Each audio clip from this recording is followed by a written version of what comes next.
Often on the show, we tell you about legalized corruption in the system, that there are many different ways that you can do that. You can do it through campaign donations. Another way you can do it is by offering jobs to staff members or to congressmen after they leave office.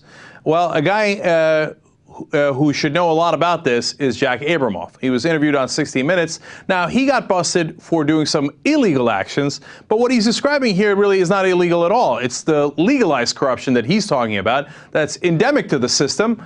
And boy, after you hear this, you see exactly how it all works. Let's go to clip 15. When we would become friendly with an office and they were important to us, and the chief of staff was a competent person, I would say, or my staff would say to him or her at some point, you know, when you're done working on the Hill, we'd very much like you to consider coming to work for us. Now, the moment I said that to them, or any of our staff said that to them, that was it. We owned them. And what does that mean? Every request from our office, every request of our clients, everything that we want, they're going to do. And not only that, they're going to think of things we can't think of to do. Exactly right. Exactly what we've been saying all along. And the problem isn't what's illegal, the problem is what is legal. He says, look, man, you're going to get paid later, okay? So you play ball, and maybe you can come work for us and make real money. And all of a sudden, they own them. How bad was it? How many congressional offices did they own? Let's talk about that. First, I think most congressmen don't feel they're being bought. Most congressmen, I think, can, in their own mind, justify the system, rationalize. Yeah. And by the way, we wanted as lobbyists for them to feel that way. By the way, that's another thing we always talk about, which is they don't go home and think, yeah, I'm going to take Abramoff's money and I'm going to get rich and I'm going to screw over my constituents or the people that I'm working for. No, they think, like, well, no, of course. But no, you know, that casino needed to pass for the good of my constituents. Yeah, that's the ticket. I'll totally convince myself. So how many of them did this? Let's watch. How many congressional offices did you actually own?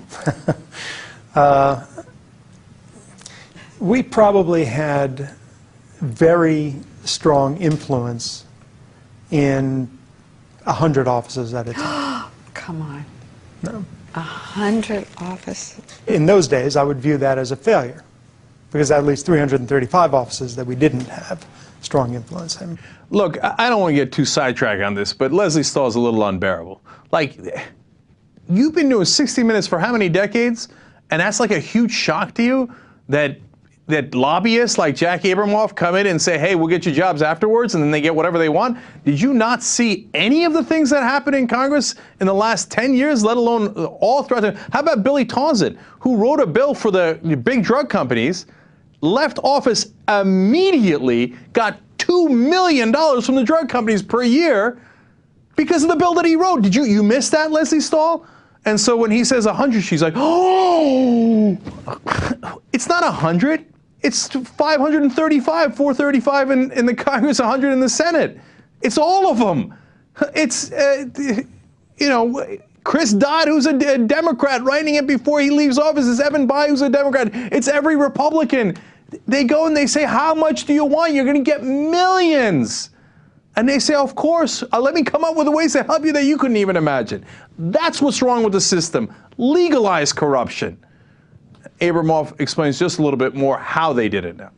So what we did was we crafted language that was so obscure, so confusing, so uninformative, but so precise to change the U.S. Code. Here's what you tried to get tacked on to this reform bill. Yeah. Public Law 100-89 is amended by striking Section 207, paren, 101 stat, period, 668, 672, close paren. Right. Now, isn't that obvious what that means? It was perfect.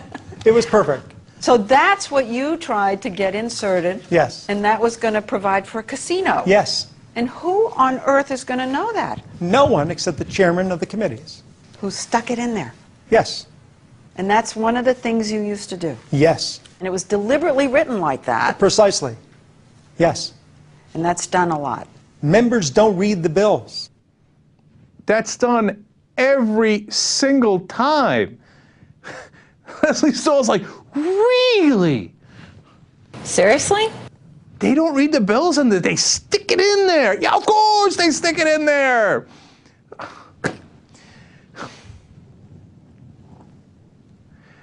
We don't have a democracy anymore, man. Here, I'll give you one more example. A guy who used to work on Capitol Hill said that, and I've told this story before, every time that they went to go write a piece of legislation for the Dodd-Frank financial reform bill, they would erase this obscure part of the legislation, and then it would pop back up at every version of the bill, new version of the bill. And they're like, why? Why does it keep popping back up when we have actively gotten rid of that provision in Congress? And he went and tried to trace it and figure out why. Turns out that every new version of the bill was written by the Fed. And that the Fed then went to the big banks who actually run the Fed and said, can you write this? So the bank lobbyists wrote every single version of the financial reform bill. That's why those obscure provisions kept popping back up, which actually gave billions of our money to the big banks. That's how it works.